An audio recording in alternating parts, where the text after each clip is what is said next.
Video production is a business, and as with any business, its key to success lies in wise planning and organization. Even though planning a production can take a lot of time, if you do it right, it will save a ton of headaches on set and ensure that the project will always come out the way you've envisioned it. By far the best way to keep a project planned and organized is to use storyboards. Storyboards are used by every kind of production from Hollywood films to local commercials. As such, they can range from something as simple as a series of hand-drawn frames to something as complex as 3D animations. Storyboards help iron out any problems or mistakes in the story and give those you'll be working with a clear idea of the kind of shots that you would like to get without having to give them a lengthy explanation.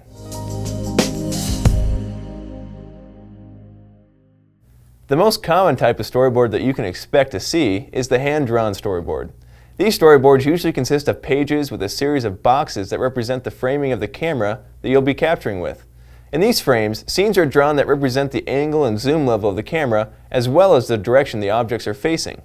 In order to save time on set, many storyboards also include notes or arrows depicting how the camera will be moving in the scene.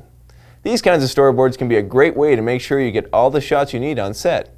Once a shot has been captured, you can simply place a check mark or an X next to the storyboard frame that relates to the shot you just took. Now, as you'll probably be showing these storyboards to other members of your crew, they should be drawn with as much direction and detail as possible. At the same time though, something is better than nothing, so in a pinch, even stick figures can be effective. In fact, many storyboards just show traced outlines of objects or people without shading or coloring.